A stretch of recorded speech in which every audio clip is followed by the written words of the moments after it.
Folks. Hello. Hello, anybody. Hello, anybody. Yeah, I don't know if We're having a pro or little higher. technological. Don't say that, because all they do is they go, "You always have technological." It's Well, true. that's though. true. It's the truth. And this is my fault. Well, I think there might actually be something wrong with your iPad. Really? Yeah, because it's still not. It should be working. It just isn't. Not to judge your iPad, of course. No, but of course I not. think there's a solid chance it's just not working. But yeah. Looks like my computer the other day that just went goodbye. Goodbye forever. See you never again. Oh my. Hello, everyone. Hi, folks. Hello.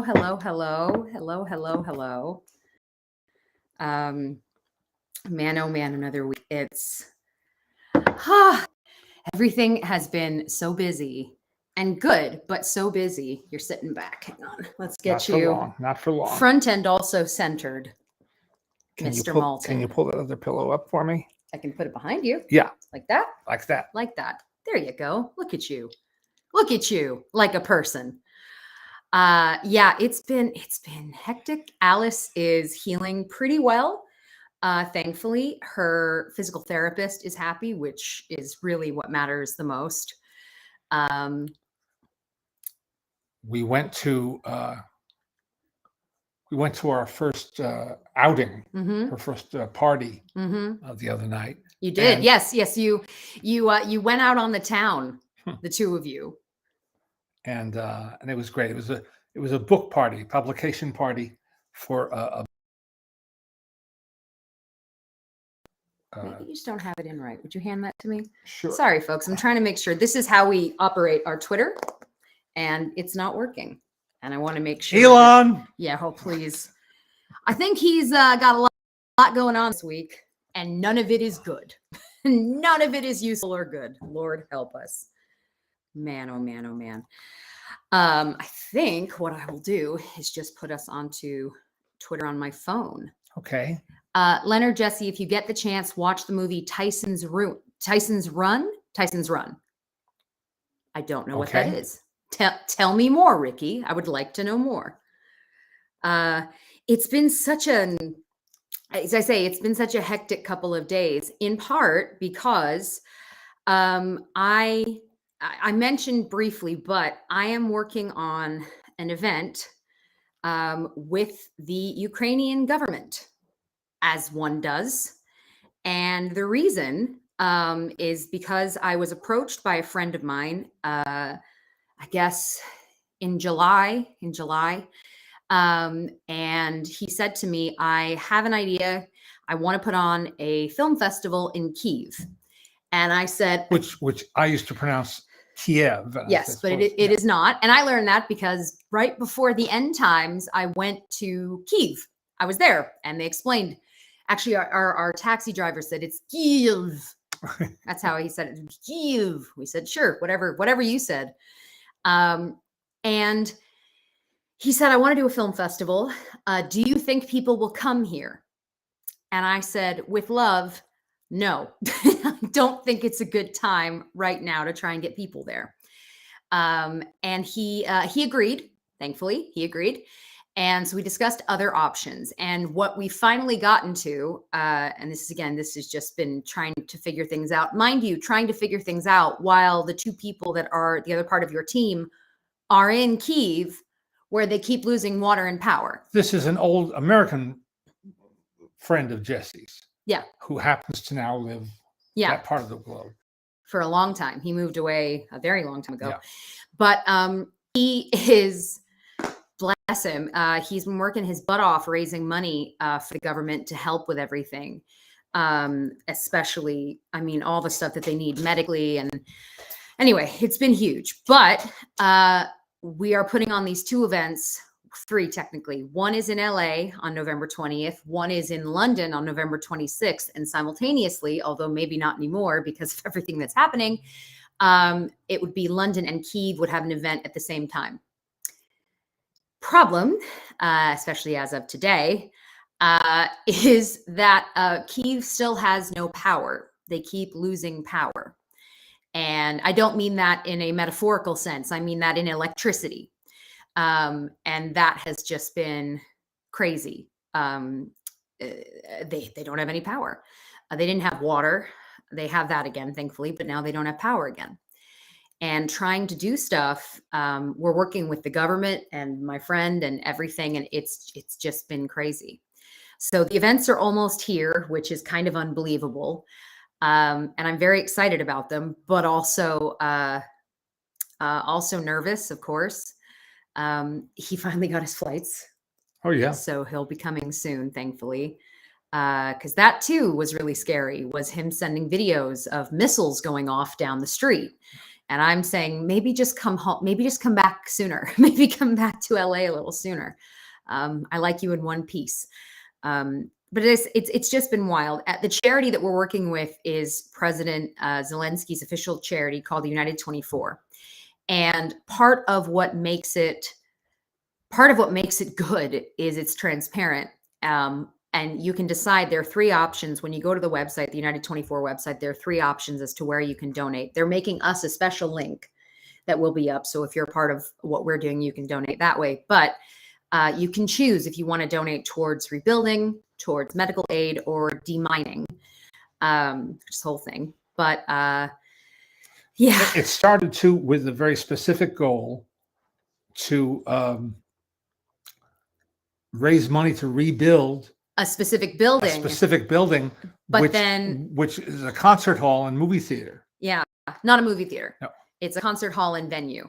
But what happened was that venue, it just kind of keeps, well, the government kind of decided that they couldn't just focus on one thing. What do you need? You need a bottle, madame. Thank you. They realized that they couldn't just have us raise money for one specific building because there's too much going on, and they really need it to go everywhere. So as I say, it's been a lot. It's been exhausting, but fantastic, and I can't believe that we're getting close to the events. So I'm so proud of you for thank you. the work you're doing here. But we all go to London in like 2 weeks, like 2.5 weeks. That's what it says. Something like that. So yeah, that's the madness going on in our lives. As I say, I have more information that I'll be posting. So if anybody wants to learn more or find it, you'll be able to do that. Gonna try to get through I'm going to try again and see if it's working yet. But I do think something's just wrong with your iPad at the moment, but we'll find out. No, something's wrong with your iPad. I'm going to just use the phone. Boo-hoo. I know, right? So why don't you tell them about what you have coming up, though, because you have a film festival coming up. Well, yes. And it starts this coming calendar week. It's the Coronado Island Film Festival, That's which right. I helped them launch, I think 7 years ago. They asked if I would be sort of the figurehead, so to speak, of that festival. I'm honorary president of the jury, because I didn't have time to vote on films. But I'm honorary president of the jury, and they have very good people, film professionals and film savvy folks who live on Coronado Island who are involved with that. And they have a gala dinner. They're headquartered at the Hotel del Coronado, the historic Hotel del Coronado. And if you don't know prop that up about the Del, as they call it. Hope it works. Yeah. I don't know. Maybe here? Yeah. That'll do. There you go. All right. The Del Continue. has been in a number of movies, most notably Billy Wilder's Some Like It Yeah, Hot, that's the one everybody where they shot on knows the best. veranda and they shot on the beach. And the first year of the festival, they screened Some Like It Hot on that beach as soon as it got dark enough outside. Just so cool and so much fun. And I got to introduce it with Chris Lemon, Jack's son. Who's lovely. Really nice guy. Lovely man. And, And looks a lot like his dad, too. Does a one-man show as his father, actually. And that's my next calling, is a one-man show as you. Not terrifying in the slightest. And we also got to show Richard Rush's movie, The Stuntman, with Peter O'Toole. Yes. At the Village Theater. They have a lovely theater there, the Village. We had Richard Rush, the writer-director. We had Chuck Bale, the stunt coordinator, and the leading man of the film, Steve Railsback. All three of them were there for that showing. And I I don't think anybody made a video, Oh unfortunately. no. Well, You because I think- wasn't there. You think of the yeah, I'm you the think one of that these does that. things I'm the one that goes, why don't we after the film fact. this? But Yeah. we did do it, and it was great. Yeah. So that was year one. But year one, they also got really across the board support from the community. Yeah. Uh, It's a small island. If you've ever been to Coronado, it's not very big. So it's the kind of thing where just south of San Diego. yeah, it's over a bridge, and it's beautiful, and it's a bit claustrophobic, but lovely. And Yeah, there's a lot of military. huge, because San Diego has massive naval base that people know about. I just want to interrupt. Gregory says it's his son Hugo's first birthday, and he's a longtime listener, and he wants to know if he can get a birthday shout out. And I will say, happy birthday, Hugo. Daisy just turned 1 on October 26th. Maybe you guys are destined to be best friends. Could happen. Maybe that's what's going to happen. We're going to have 2 little nerd film babies. That's a possibility. We could absolutely have 2 little nerd film babies. Never a bad time for that. But happy birthday. That's beautiful and wonderful. God bless you, Hugo. God bless you, Hugo. Hi, Leonard and Jesse. Thoughts on John Garfield's career? Question mark. Criterion Channel is featuring his films this month. Yes, they are. And that inspired a very good essay, which is where? Is it maybe on the Criterion website? Somebody sent me a link. It's the most recent major article about John Garfield's career. If you're interested, I hope you can find it easily. I always thought that when the Bogart revival came along in the late 60s, this is the last century now, in the late 60s, when I was a teenager, that the counterculture youth folk who lionized Bogart would next discover John Garfield. Interesting. The next anti-hero. Interesting. Very And interesting. and it never happened. It never quite happened. The one film that has been rediscovered and given its proper due is The Breaking Point, a 1950 Warner Brothers film, last film he made for Warner Brothers. And it's a remake of To Have and Have Not, which was only 6 years old, the Bogart and Bacall film. But it was sufficiently changed that they don't cancel each other out in any way. They're both really terrific movies. But The Breaking Point is a great John Garfield movie and a great film for Juano Hernandez, a man who should be better known today. And it's just a really good movie. I like Garfield in everything. Yeah. He's one of those people. Have you always? Yeah. Did you immediately? Yeah. I mean, he's like Spencer Tracy. You just believe him. You believe him. And he didn't indulge in phony. Mr. Blandings is on. Oh. So my mom's going to be very happy. One of my mom's favorite movies is Mr. Blandings Builds His Dream House. And she's a very happy camper that that's on right now. Or it was earlier. No histrionics with Garfield. Just, solid actor who died much too young. I think he was in his early 50s. Have you interviewed actor Jaimin Hounsou from Guardians of the Galaxy and Gladiator? It's funny for you to include those two, because I would never think of him from Guardians, but that's really interesting. I'm sure a lot of younger people do.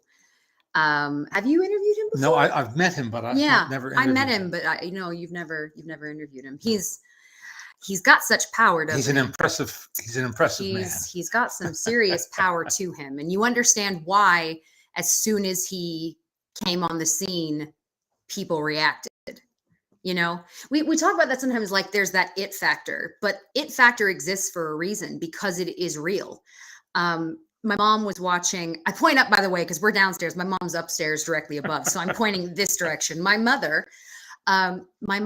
today, we were upstairs and she decided to put on My Policeman because she wanted to watch it. And she's asked me a handful of times about Harry Styles. And now I have actually, I saw Dunkirk, but he doesn't have a huge role in that. But I haven't seen, as you did, Don't Worry, Darling. Don't Worry, Darling, yeah. And I haven't seen My Policeman Don't See It, yet. Darling. Don't see it, darling. Burn from Leonard. I'm sure somebody made that joke. I hope so. Well, if they didn't, you just nailed it. And she said to me, do you like him? And I said, I don't know him as an actor. I don't know if he's any good as an actor, but as a performer, he's incredibly charismatic. And he loves being on stage. He's very present on stage. Mm-hmm. Something that my singing teachers all my life said is, do not be the person who closes your eyes on stage when you sing, because it's obnoxious. And that's just something that I had two different teachers who always said that. Calvin especially.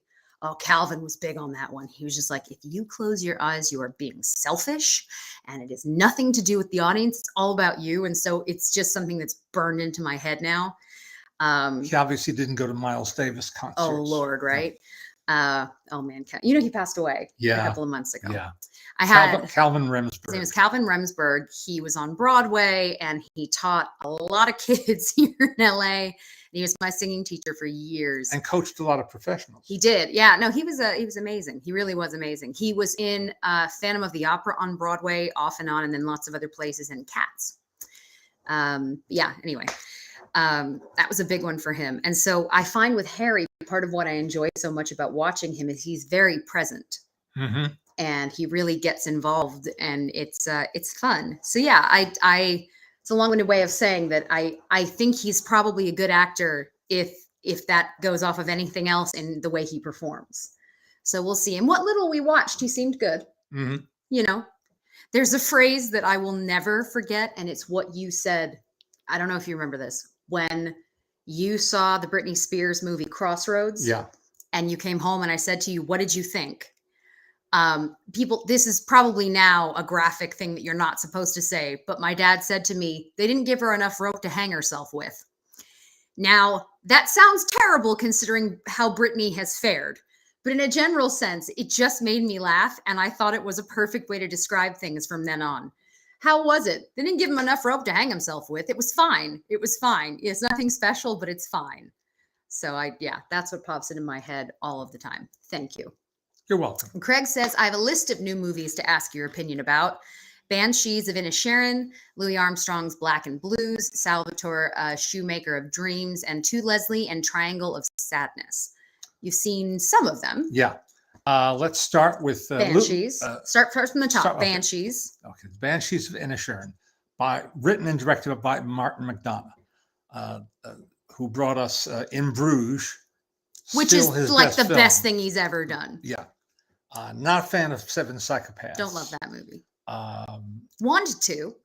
Such a great cast. Don't love it. Liked Three Billboards. Outside Ebbing, Yes. Missouri. But it has its a tough film. Yeah, and there's a lot to it, and odd touches there too. Yeah, and he's a playwright as well. Other works, and his life partner at present, his girlfriend, is Phoebe Waller-Bridge. So that's a lot of talent in a small space. I think about their household. But yeah, you did not like this movie. No, and I didn't like it from the word go. Yeah, and I love Ireland. I love You love the two lead actors. Brendan Gleeson and Colin Farrell, top of the line. Mm-hmm. And Kerry Condon is good too. She escapes unscathed from this movie. The actors are fine. Mm-hmm. You didn't like it. I did not like it. No. I was shocked to see it described when I got home and read a few trade reviews as a black comedy. It's like, huh? Yeah. That you did not agree with that. The Louis Armstrong doc you liked. I did like Louis Armstrong, Black and Blues.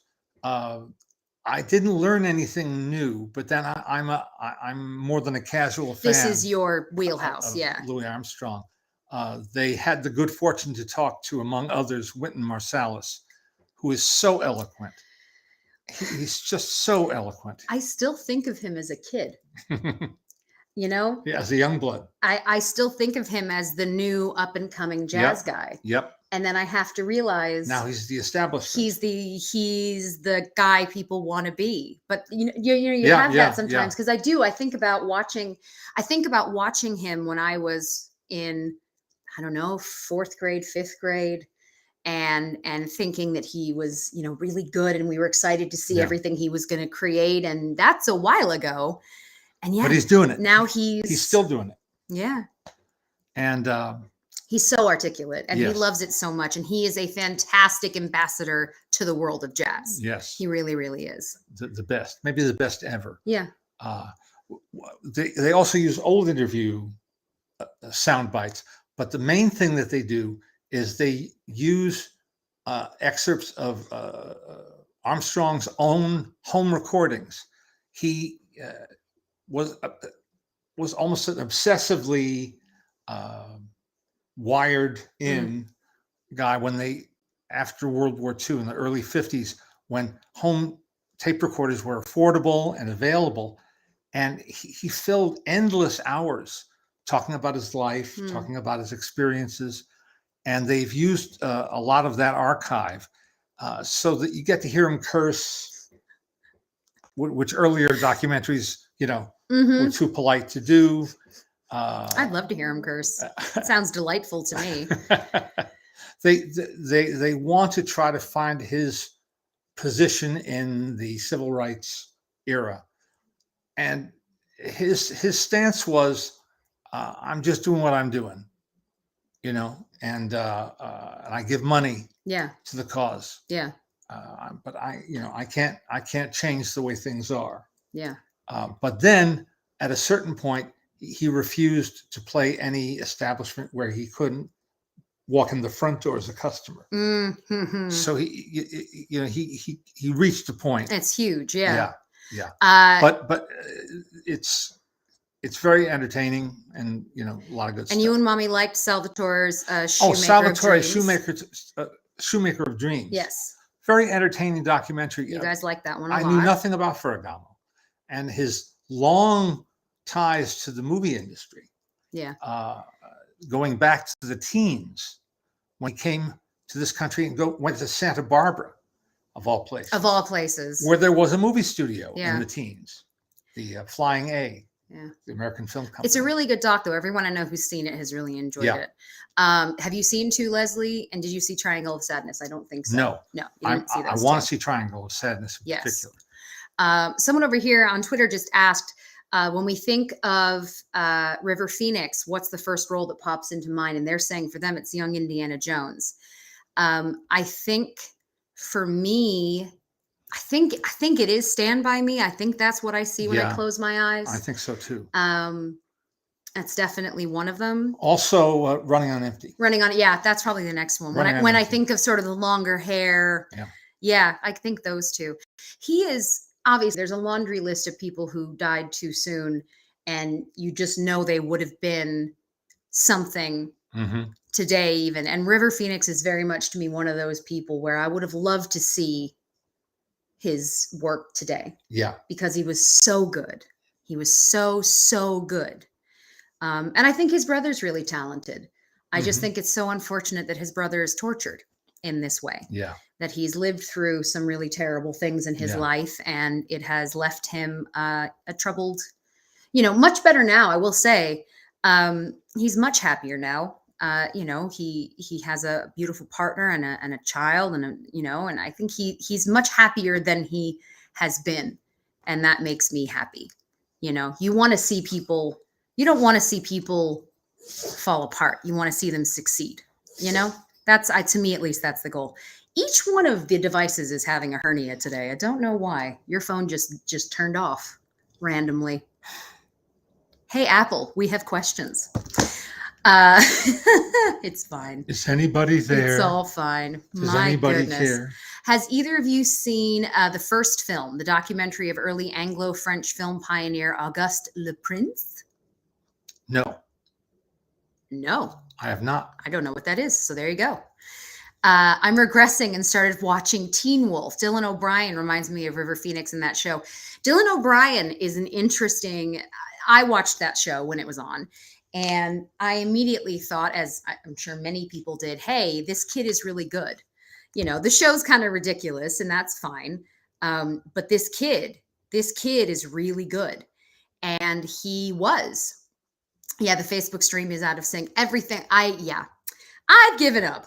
The person who, a friend of ours who came over the other day to allegedly fix the internet at our house, I'm not calling him a liar, but I don't think he fixed it. And between that and just everything else, I've given up on technology some days. Some days you just have to, and you just have to hope it all works. Did I ever talk to Stanley Kramer? Yes, I did. Oh, yeah. And significantly, it was for a half-hour documentary about the making of High Noon. And my timing was just right. Alice and I did this together. We were the line producers. Yeah. We got to talk to Stanley Kramer, the producer. We got to talk to Fred Zinnemann, the director. That was done in New York. We got to talk to Jeff Bridges, son of Lloyd Bridges, co-star of the movie. David Crosby, son of Floyd Crosby, the cinematographer. And John Ritter, son of Tex Ritter, who sang the memorable theme song, "Do Not Forsake Me, Oh My Darling." And, you know, I think it was the first one of those we did. I may be wrong about that, but to check those off, and was no small achievement. And his widow and daughter, are legendary in Hollywood, specifically because they go to everything. It's not an event if it's not, and this has become a joke. As I said, not like a haha, but it's the kind of thing where we go somewhere, and if we don't see one of them, it's not real. Yeah. And I've said this to Kat, his daughter, before. I said it's not real if you're not here. It doesn't count. And between for her and for her mother, the amount of history they've been a part of, and the people they've met. I always say that it's so important, the people who still have those first-hand encounters. You have to just soak every bit of it up. Yeah. Because it goes away. Did you ever talk to Howard Hawks? No, sadly, no. No, unfortunately, if only, because that's obviously someone I think you would have. So Jeff Bridges, I'm going to give away the great Jeff Bridges story. Sure. He went to visit his dad on the nearby location for High Noon. For the scene they were shooting that day was in a barn where they get into a fist fight. And so he was hanging on a rafter or lying on a rafter above, watching the action below. And at the end of the scene, unbeknownst to him, the scene was scripted to end with Gary Cooper pouring a bucket of water on Lloyd Bridges, who he had just knocked out. And Jeff burst into boyish laughter because he didn't know this was coming. And you can just see this from a kid's point of view. Mm-hmm. He spoiled the tape. Of course he did. And he said when his father took him to the lunchroom, to the cafeteria, commissary, Gary Cooper couldn't have been nicer. That's so nice. He made a big impression on him. Yeah. That he was not sent to jail. Our version of that is I grew up going to the Entertainment Tonight set at Paramount. And everybody, because I was one of the first kids, especially, I think that's part of it, is had I been later on, they might have been less patient. Mm-hmm. But I was one of the early kids. I'm the oldest. I'm the oldest kid of all of the hosts, everybody who's been on. I was first. Not to brag, but I was first. I think, and then it goes Mary Hart, and then it goes AJ, Mary Hart's son, and down from there. I'm the oldest. And I used to go all the time, and it was... They always treated me so beautifully. I was very, very, very lucky. But how old do you think I was? 4. You tell them. 4 or 5. And I walked Jesse onto our sound stage while they were busy taping the weekend show, the 1-hour weekend edition. And the way that show always worked was the hosts would sit at their podium and read the intro to the next piece, and then you'd hear from the control room, roll tape, and they would roll tape for a 2 or 3 minute story, during which time you could talk on the set. But then the stage manager would say, okay, coming back live in 3, 2, and then he had to shut up again. I hadn't had time to explain that to my daughter. I was young. I was young and I didn't know. So as they're counting down to and it's not live, fortunately. No. It's Live just to tape, live to let's tape. say. So I just went like that, and of course she started squirming and moving around like, what are you doing? What's the deal here? So then I ruined the take because everybody was laughing at me ruining the take. Yeah.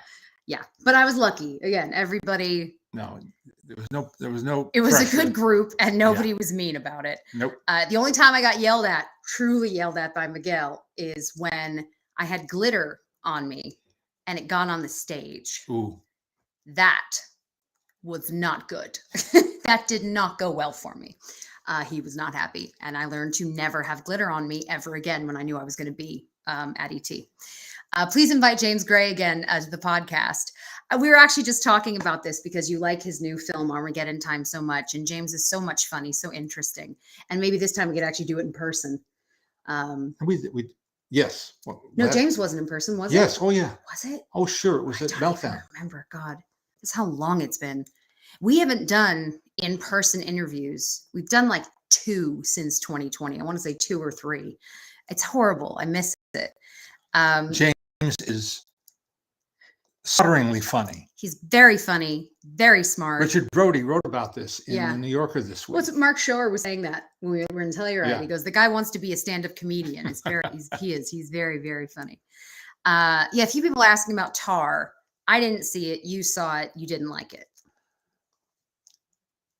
I loved her. I can respect it, but I didn't like it. Yeah. It goes on too long. Yeah. It's as all of them. It creates a world. It creates a very tangible world, tangible environment, many environments actually, and that's Todd Field's strength here. Mm-hmm. Is you believe her in the role, you believe her. It's intriguing to watch how a conductor talks to her. Yeah, of course. Her musicians. Of course. I've never been witness to that. Yeah. And so there's passages that are really, really good and really compelling. And then there are some that are not. And it does go on too long. Top 5 of the year so far. Well, Armageddon Time. Top Gun Maverick. Yeah. Maybe the best liked movie of the year.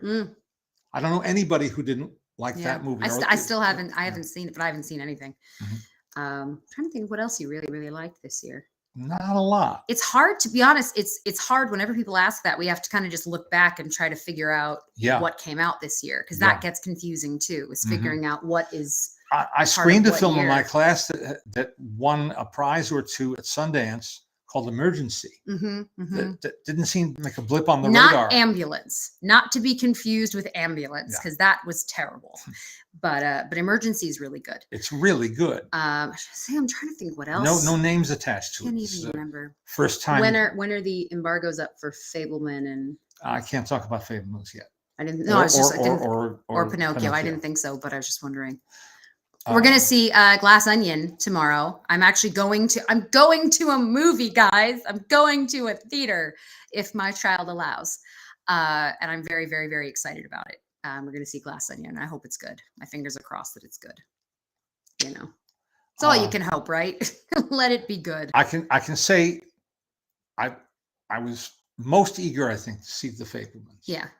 And I got to screen it in my class Thursday night with the wonderful production designer, Rick Carter, who we did have on our show. We interviewed him recently. He was fantastic.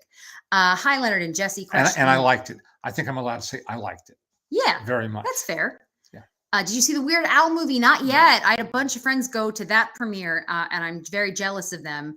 It's on now. Roku or something. It's free. Yeah. Which is wild. No, I really, really want to watch that because I love him. I love Weird Al, and I'm a big fan of Daniel Radcliffe. I think that he's. I heard good things impressive. About the Jennifer Lawrence movie Causeway. Yeah. I've heard some of that, which again, fingers crossed, right? Hi, Leonard and Jesse from Australia. Question for Leonard: when you were doing the Walt Disney Treasure DVDs, did you ever consider doing Song of the South? It was not. No. Because it's never going to be an option. It was never. That's right. It was never an option. No, it's verboten. Be an option. It's just verboten. That I have to say, and we've talked about it here, but the dumbest thing Disney ever did was make that a thing people couldn't see, because now it's all anybody talks about and has been. I think you get asked about that easily once or twice a week, like easily, and probably more. People ask about it all the time. And it's just like, this is why you shouldn't have made this thing hidden. You should have just put it out there. Again, we've talked about this. Whoopi Goldberg said, just put the damn thing out there. You know, she'll introduce it. she'll do what she needs to do. Yeah, it's very foolish that they have made it into this verboten thing, because now it's got more conversation than anything else. I went to a screening of The Last Picture Show last week. It's still one of the greatest American movies. I wouldn't mind seeing that again. Yeah. I wouldn't mind seeing that again, start to finish. I like, so someone said, I watched Weird Al last night. It's exactly what a film about Weird Al should be, and loved it. Good. Good. That's exactly, and that's it, isn't it? If it is exactly the fun, kind of ridiculous thing that you hope for, great.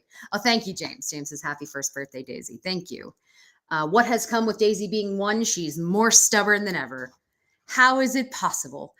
Jesse, you should take Daisy to see Sesame Street live. We don't watch Sesame Street, actually. Not yet. Not yet. Maybe. Right now, she really responds most to cartoons, animated, anything animated. She likes that best, which makes us happy, because we watch a lot of Mickey and Goofy and Donald and Minnie and the Fab Five. Disney Junior. Disney Junior. And that makes me happy that she's seeing what she should be seeing. Yeah, I think Song of the South should be released, but it's not a hill I particularly care to die on.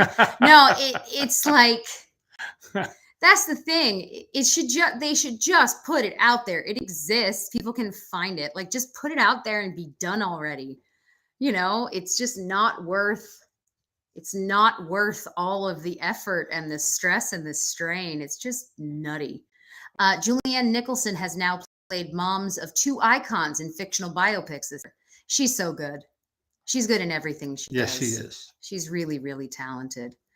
Yes, Daisy has a lot of movies to catch up on. That's true. Bear in the Big Blue House is on Disney Plus. We don't watch that, but we should. Daisy should see Toy Story. It was my very first movie I ever saw on home video. She's in the room when we watch movies, but she doesn't. Yeah. I don't think she's taking them in yet. I don't think that that's a thing she can do yet, but we'll see. I think about this sometimes when I'm addressing my class. I have 300 or so students in my class at USC, and they're all 20-somethings, a few exceptions, but most of them in that age bracket. And I think even if they worked really hard and put their minds to it, they could never catch up with all the movies that I've seen, simply because I'm older. I've got 50 years on them.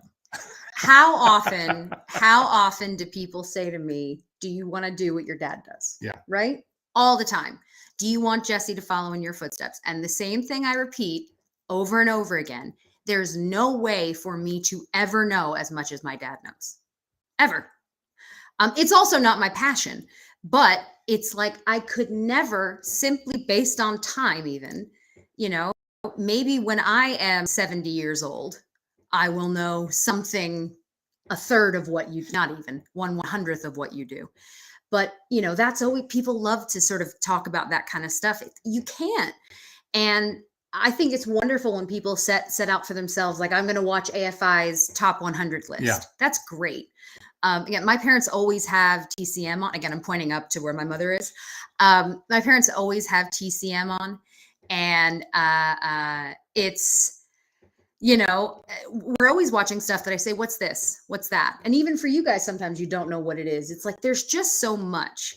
And now with there being all of these new platforms and ways for things to be out there,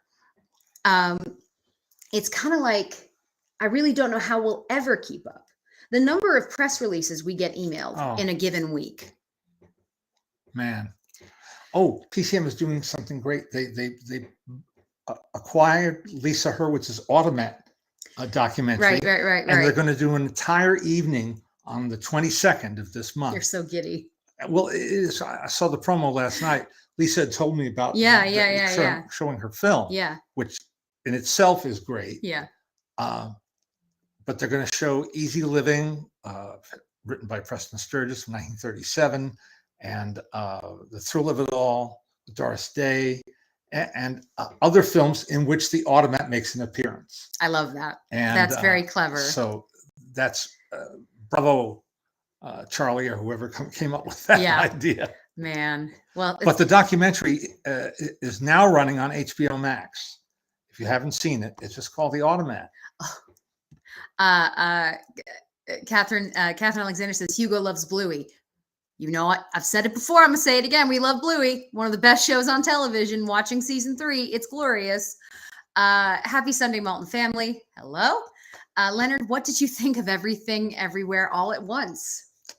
I liked it for a long time, and then it sort of wore out its welcome. And then you did not like it. Yeah, but I liked all the people in it a lot.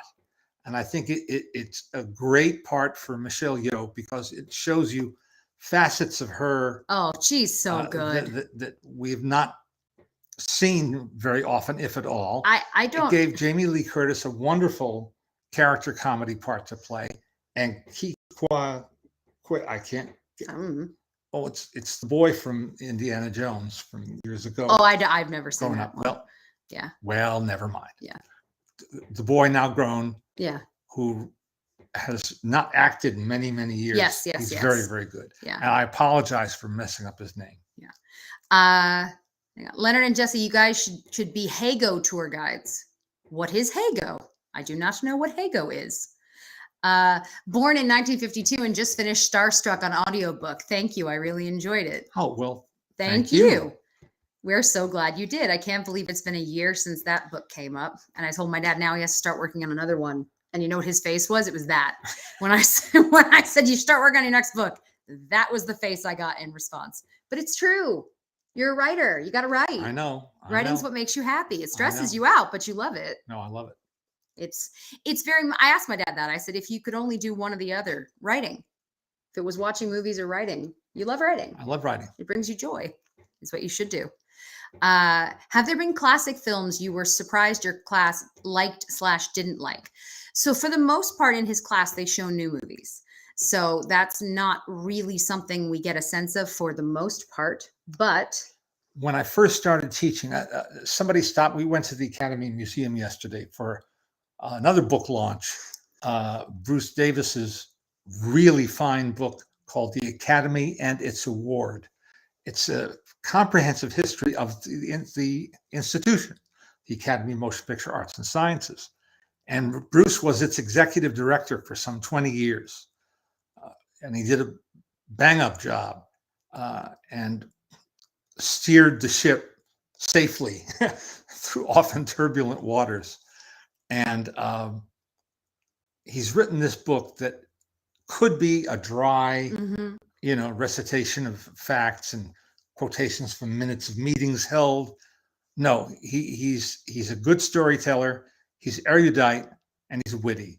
I highly recommend that book, which he did a signing yesterday. That's why we were there. But a woman stopped me who took my class the second year I was teaching it, 1999.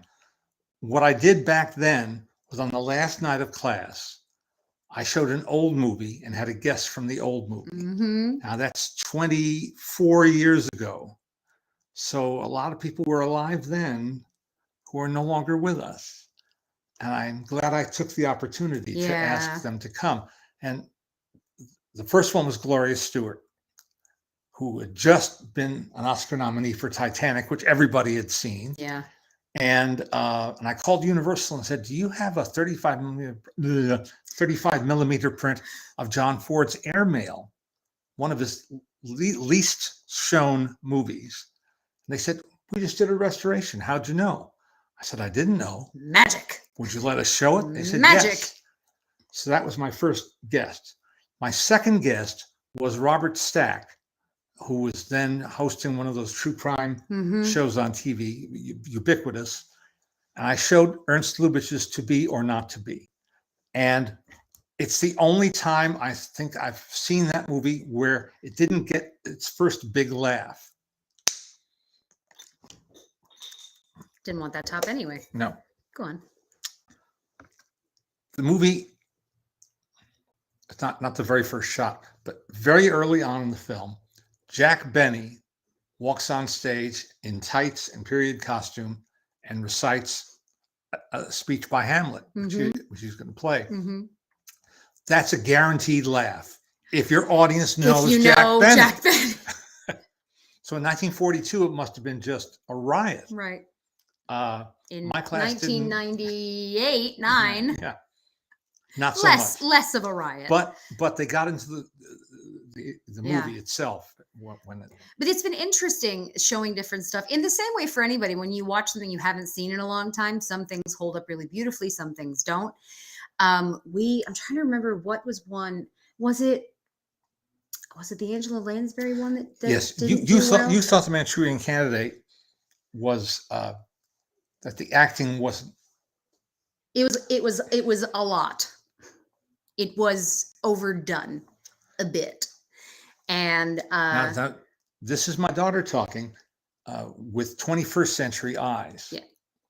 And is that what these are?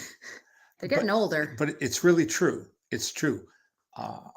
She grew up, with contemporary style. She being me? Yeah. Okay. Of acting that naturalistic is more the thing. Let's call it naturalistic acting. Yeah. More the thing. And the older, more declamatory, stage infused brand of acting was foreign to her. Yeah. You had me watching older stuff. Oh, yeah. Much more than I watch new stuff. Yeah. I tell friends all the time, I didn't know that movies came in color till I was 12. No, I would disagree, only in that I watch so much of the old stuff. But there are some where it's a lot, where it's very over the top, or the camera is very close, and it's just it can come off as a bit much. It just can. We'll always go back to the first few scenes of Miracle Worker, which are let's not go there. Very over the top. They just are. Let's not go there. It's a great film. It's a great film. Beginning scenes are a little over the top. They just are. But that's always something that can be tricky with the kids, is figuring out what will feel that way for them, and what will feel like too much. I do show an old short subject or cartoon. Yes. Every night, except when the films are too long. Well, and that keeps happening. I know. Yeah. You poor thing. Darn. Michael's asking, I had to step away. I had submitted a question before you started. I asked why some videos are being released on DVD only. Why wouldn't they release it in the most modern form? As in, like, not online? No. Because two point. I say there's two answers to that. One reason is that if they're trying to reach my demo, a lot of people in my demo, older, mature, a lot of people still cling to DVD rather than Blu-ray. They have not adopted. Oh, like that. I get it. A Blu-ray. So that's one reason. And the other is that perhaps even with some of these restorations, they may not stand up to the scrutiny of Blu-ray. Yeah, that's true too. I will still, I always go back to this because it was the most obvious. You watch restored stuff on DVD, Blu-ray quite a bit more than I do. I don't often get a chance unless it's something that you want us to see. And usually that's because you love the way it looks and whatever it is. But the first time that I saw it, we don't often get to see them on a big screen. Right. Unless it's been restored by someone specifically. Yeah. I bring this up because we saw Mary Poppins, and this has got to be 15 years ago, something like that. And they had they'd made it super high def, and it looked terrible because all you could see was how orange the makeup was. It didn't look like schmutz on their face when they were chimney sweeps. It looked like someone did what they did, which just took some makeup and went like this. It did not look good. You can reveal too much. It didn't look good. And all it reminded me is it's like nobody needs, I mean, it's sort of like with television with the extreme high def. Right. I don't need to be able to see your pores. Yes, dogs. I don't need to be able to see your pores. I don't need your pores. Your pores are not something that I need in my life. So, when they do these extreme, it's like, don't do that. But with some of the older films, especially that were not filmed in a way, now there's HD powder, there's all this stuff you can do. It can look the first not DVD, great. The first DVD release of Citizen Kane was shocking. Yeah. Because they restored it. They over restored it, overthink it. Yeah. Overthunk it. Overdone thunk it. Yeah. Yes. Because the actual grain of the film helped camouflage some of the effects. Some of the visual effects. Interesting. And this gave it all away and spoiled the film. But that's all in the past. That's over now. But it's something that comes up because it's the same thing I've seen sometimes when they hand color things. Yeah. Older movies and they want to hand color. Sometimes that can look okay. And other times it's like, just leave it alone. It didn't do anything to you. Why are you messing with it? It doesn't need your help. 1 second. Huh. Sorry, there's a couple of different, you guys, I think you guys are talking to each other, so I'm trying to keep up with. How dare they? I'm talking to each other, so I'm trying to figure out where you are. Did you guys know that Dick Van Dyke had to pay them to be in Mary Poppins? Not true. That doesn't wash. Not true at all. Happy Sunday, Maltons. I grew up in the 80s and loved the show Alf. Did you like the show, and did you ever interview any of the cast and crew? No. An old friend of mine was very close to Paul Fusco, but I never even met him. So I have nothing to add to the conversation. No, and I am just ever so slightly too young to have watched. I was born in 86, so almost. Original Star Trek in high def. You can now tell all the sets are just painted wood, but that's what I mean. Yes. Some things need us to be gentler. Some things don't need us to be this close, and it does. It makes a difference. It's the same, this always goes back, obviously, because my dad has been teaching for as long as he has. It is useful at times to have your students so we can kind of get a sense of what other people would think. So something like showing them Ray Harryhausen, Jason and the Argonauts, or anything like that, and seeing how they react. Well, if you think about it, if a person has only ever seen the kind of special effects that exist today, and you show them something that was really impressive then, it may not work. I know some people who watch Gertie, who watch that cartoon and they think, oh, it's kind of choppy. It's like, well, then you do it in whatever, but that's the thing is we get so accustomed to, well, they're doing visual effects in TV commercial spots now. Oh, and it's nutty. Well, you can do them on your phone. You can do on your iPhone. Yeah. Things that would have been Herculean. Yeah. In just the past decade. Yeah, you can do them at home. You can do them so easily. Yeah. That's when we saw Robert Rodriguez. Yeah. I said to him, you have built yourself the most fantastic playground. And he said, it's the best thing, what more could you ask for? Yeah, Craig, we talked about this at the beginning. He's asking about the Janine Basinger book and Sam Wasson. Yes, that's my parent. We talked about it at the beginning. My parents went to an event that they did. Did you say whose home it was at? I guess it's okay to say now. Yeah. Dustin Hoffman. Yeah. And his wife, Lisa. P.S. Not a normal thing. Not just like, oh yeah, we go to Dustin Hoffman's house. Opened their home for this lovely party. Yeah. Why? Because Sam Watson's father straight. There you go. Delivered Jake Hoffman. Yeah. Dustin Hoffman's son. Yeah. So it's a lifelong friendship. Yeah. And they live across the street. So it was a wonderful turnout, and and a lot of the people you saw, you said that it was sort of like a who's who of a certain time. Yeah. Oh yes. It was mature Hollywood. Mature. I like that. Mature Hollywood. Who are you most excited to see? Come on, just give me one. Just give me one. Who are you most excited to see? Give me one. Angelica Houston. Yeah. See, that's pretty solid. who I spoke to for several minutes. Yeah, mommy told me. Yeah. Oh, your wife noticed. No, yeah. No, my mom says the first thing my mom said is she wants to work. I guess when she was talking to mommy, she Yeah. said she wants to work. Yeah. To which I say, Angelica Houston, you can do whatever you want. And You're amazing. Do whatever you want. among the students who studied with Janine at Wesleyan University in Connecticut who were there, Joss Whedon. Did you see him? Yeah. Oh, that's nice. Paul Weitz, Larry Mark, Lawrence Mark. I'm forgetting. Matthew Weiner. It's a pretty amazing roster. Janine was an exceptional teacher. Yeah. She just recently retired. I don't know if it's officially. Yeah. Well, I don't think she's ever going to retire. I don't think she's ever really going to retire. But Janine Basinger is one of those people there are certain folks that are like, they're pulling the strings, but you don't even know. Folks who are so sort of deep in Hollywood. And Janine has been doing this for such a long time, been teaching for such a long time. Her class at Wesleyan is legendary. And you guys have been friends since you were a teenager. And she's an amazing woman. And her husband is incredible. Exactly. Rachel says they should put Angelica Houston in all the things. That's what I say, Rachel.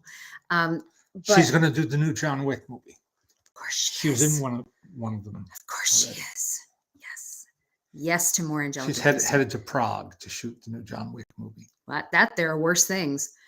But Janine has so many stories and has taught so many people. And so it's like anyone who knows her has a deep connection to her and a deep love for her. So she's a legend. Mm-hmm. She really is. She really is a legend. An amazing woman. Yep. Not just for what she did, but just as a person. She's an amazing woman. And very lucky whenever you get to spend time with her. Hang on. Do you like Carl Theodor Dreyer's horror classic Vampire? And do you know that Max Schreck, Murnau's Nosferatu, dubbed one of the Danish actors for the German version? The latter part of your question is news to me. I did not know that. Max Schreck, who is portrayed by Willem Dafoe. Yeah. In as Shadow of the Vampire. Shadow of the Vampire. Yeah. Yes. Yes, I like Vampire. Yeah, that's funny. Hey, Leonard, since my book is coming out very soon, I wanted to ask if it would be possible for you to write a blurb for it. I will tell you now, this man gets asked to do so many of those. And it's really, really hard because it requires him reading the book and he's got stacks of them sitting. I say this for him because he gets asked multiple times a week. And it's really, really tough for him because he doesn't want to say no to anybody. And that's where my mom and I come in as being the bad cops because otherwise it's all you do. It's all you do. Yeah. What she said. All of the time. But I will say to you, you wrote a book and that's a pretty damn big deal. And getting a book published, writing the book, editing the book, getting the book published is a huge deal. And you should be extremely proud of yourself for doing that because it's not easy. And it means a lot. I've been halfway thinking that Keanu Reeves should play the Shadow. Lamont Cranston, It's an man with interesting the ability thought. to cloud men's minds. That Shadow. Oh, do you know anything about the Shadow? The Shadow. We love, if you don't know, we love radio shows and all that kind of stuff. It's just so good. That's one of those small. I'm really excited for Daisy to at some point be able to listen to Jack Benny. I don't know when did I start to like it? I don't know. Because we listened. Yeah, right. I suffered through it. It didn't matter if I liked it or not. You played it in the car, but I wonder when I liked it. I couldn't even hazard a guess. No. When did I start making the jokes with you? You only have one child, man. Come on. I know. There's only one of me. You don't make marker points. Okay. All right. Like on the wall, how tall you all are. All right. When was the first time, though, to try to do it this way? When was the first time I told you I liked something that you liked? Pretty early on. Yeah. Oh, because you liked the Lone Ranger. Of course, I like the Lone Ranger. I have excellent taste. You liked Laurel and Hardy. You like Dick Van Spanky. Dyke paid Walt Disney $4,000 to play the banker in the original Mary Poppins. Mm-mm. Well, I don't know about that. Mm-mm. Not the case. Continue. Yeah. Didn't happen. Go on. So I like Lone Ranger. Yeah. I remember sitting with you. They were still showing Lone Ranger on Saturday mornings Okay. on Channel 9 here in Los Angeles. I remember sitting with you on the floor Yeah. in front of our TV. I said, oh, see this? Oh, that man with the mask. He's the good guy. Okay. So we're rooting for, oh, that's his friend Tonto, the Indian friend. Okay. That's his friend. Yeah. He's going to help me. Oh, well, there's the bad guy. Yeah. See that guy? That's the bad guy. And I talked you through Okay. an episode. That and you were like 3.5 or 4 at the most. Okay. That's one big recollection. That's all you get. I'll take it. I'll take it as something. Oh, and I remember when they released Peter Pan, the television special of Peter Pan with Mary Martin and Cyril Richard on VHS, which have been one of the touchstones of my childhood. And I got to show it to you. Uh-huh. And when the 3 children all think happy thoughts and rise up in the air, I looked at your face and you reacted just the way I hoped you would. I'm glad you remember something of my childhood. That's exciting for me. What's scarier is to ask him about his childhood. There's like nothing there. You were a Boy Scout. Cub Scout. Pardon me, Cub Scout. Well, that's a big difference. Yes. Do you remember any of it? Yeah, this is yeah. See, that's why I'm Ask so him about movies. Yes, you can do that. I can tell you where I saw every movie I saw. Yes. But that's why I'm envious of people like James Gray. No. Mary Lou Henner is off the other, off the charts. But Stephen Tobolowsky has this quality. Yes, yeah. And James Gray has this quality, at least evidenced in this new movie. Yeah. Of being in touch with their younger selves. Yes. Really being in touch with those, yes. the feelings, the emotions, not just the incidents. Tell. I am not. So James just came to my dad's class with Armageddon Time. So just before we let everybody go, tell them about the scarf. And then Anne Hathaway wanted something. Everybody wanted something of their characters. Oh yeah. He would have shot it in the house in which he grew up in Flushing Meadows, New York. But the owner wouldn't rent them the house. And he kind of admired the woman for that.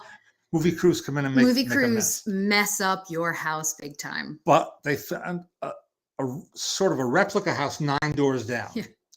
So 9 houses down from where he actually grew up. Yeah. They shot exteriors and some interiors, replicated wallpaper, dinnerware patterns. The whole 9. Which is what Alejandro Iñárritu did when he made Roma. Yeah. He had them get the same used cars he remembers parked on the street where he lived. So James had his grandfather's hat and I think a necktie. Yeah. And he gave them to Anthony Hopkins, who was very grateful because it helped him feel the character. Yeah. Live the character. And then Anne Hathaway was jealous. Don't you have anything from your mother? And the actors were nudging him. They wanted something real, just something so tangible. Funny. So funny. They're all so good in that movie. Yeah. I think this is I've never been so impressed with Anne Hathaway. Really? As I was. That's interesting. Yeah. I'm really looking forward to seeing it and whenever I get to see it. And Danny. Alfonso Cuarón made Roma, not Iñárritu. Yes. Did you put that? Is that in your review as well? What? On the website? Well, we're going to find out. We're going to find out. We'll check that. That was another Freudian slip. Yes. And thank you for setting my brain back on course. Yes. You going to show them this? Or you just have it on your lap for fun? Lap. Just had it on your lap for fun. Okay. Thanks, everybody. Next week, my parents are going to be in Coronado Island Film Festival. So they will not be here for us to do a live. And the following week is my event. But I'm going to see if we can move around a day. I'll put a message onto his various socials and ask if a different day works for you guys so we can see you before December. Everybody, please take good care of yourselves, and we will see you soon. Be kind.